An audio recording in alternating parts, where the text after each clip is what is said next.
But I had perfect attendance in 4th grade, and they gave me the reviled substandard perversion of the Bible. And so I got down my Bible collection, and I was going to see how they treated the Genesis story. You know, what differences are there? And it says in the reversed version, there was evening and there was morning, one day. Now wait just a minute. What happened to the first day? How many the first days are there in history? One. How many one days are there in history? All of them, any of them, right?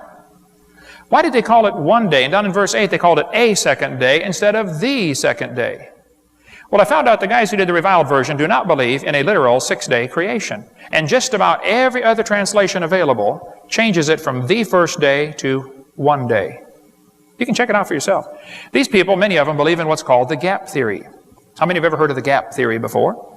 The gap theory was made up in 1814 by a Scottish preacher named Thomas Chalmers. He said, there's a gap between verse 1 and verse 2, and there's millions or billions of years in there. Nobody thought of the gap theory till the 1800s, after it became popular to teach the earth was millions of years old. See, in 1795, a book was written that said the earth is millions of years old, and Christians, some of them believed it and said, wow, we've got to make the Bible say that. And so they scrambled with compromised positions. Gap theory, day-age theory, progressive creation. We cover more on that in a minute. But the gap theory was one of the ones came up with in 1814 to teach that maybe there's millions or billions of years between the first two verses. That's what I was taught when I went to Bible college. That's what the Schofield Reference Bible teaches too. They say between the first two verses of Genesis, there is ample scope for all the geologic eras. They say there's a pre-Adamite rebellion, and the judgment of Lucifer happened. Now, just a minute. Was anybody here before Adam? Was there a pre-Adamite rebellion? And exactly when did Lucifer get judged and fall from heaven? Well, we better see what the Scripture says. Genesis 1:2 says the earth was without form and void. In the Hebrew, that's tohu wabohu, which means unformed and unfilled. Without form means without form. And void means void, empty. It doesn't mean destroyed. It just means it's not done yet. That's all, okay? A good book on the table out there. If you want to go down deep, stay down long, come up dry, you can read this one on unformed and unfilled. Or if you want a shorter, condensed version, get the one that I wrote about the gap theory. To me, it's one of the most dangerous heresies in the history of Christianity. The gap theory. And it is heresy, okay? This house, for instance, is unformed and unfilled. Nobody's living in it. But it's not destroyed. Unformed and unfilled doesn't have to mean destroyed. Now, there is a verse in Jeremiah that uses the same phrase, without form and void. In this case, the Jeremiah passage is talking about a city that has been destroyed. He looked at the mountains, they trembled, the hills moved lightly, there was no man, the birds fled. This can't be talking about the creation. The birds weren't made till day 5. This is not talking about the creation. This is talking about a city that's been judged. This passage has nothing to do with the creation. This house also is unformed and unfilled, okay? The Bible says in Exodus 20, in 6 days, the Lord made heaven and earth, the sea, and all that in them is. What do you suppose he meant by that? This is part of the 10 Commandments. He wrote this on a rock with his finger, okay? He don't stutter. It looks to me like he's trying to tell us he did it all in 6 days. Now, would that include Lucifer? Would that include the angels? That would include everything, wouldn't it? Everything in heaven and earth. The question is not, what does it say? The question is, do you believe what it says? So if somebody says Lucifer fell from heaven before the creation, they already have a conflict with this verse. Exodus 20:11 continues to say, and he rested on the 7th day. If there's a gap between verse 1 and verse 2, this is not the 7th day. Okay?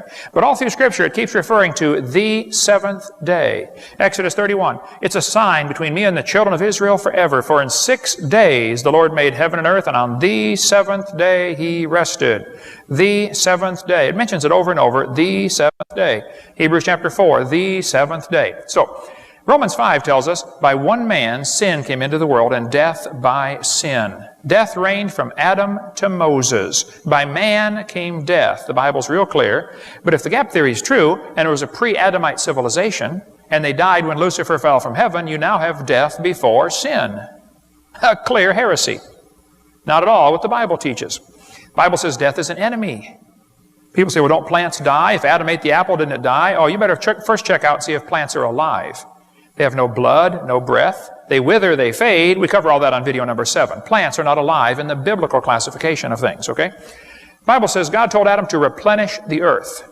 And the gap theory folks always say, well, see right there, it says replenish. And the word replenish means fill again. Look it up in the dictionary. And sure enough, you look it up in a dictionary and it says replenish, fill again. Well, you better look up at the meaning of the word in 1611 when they translated this. The King James translators came across the word male, which means fill. And they chose the word replenish because back in 1611, the word replenish only meant fill. In 1650, an author named Bacon added a second definition to the word called fill again. It never meant fill again until 1650. You get some old dictionaries, like an 1828 dictionary, you can see for yourself. The primary meaning of the word replenish is fill. The secondary meaning is fill again, recover former fullness, added by Francis Bacon. Okay?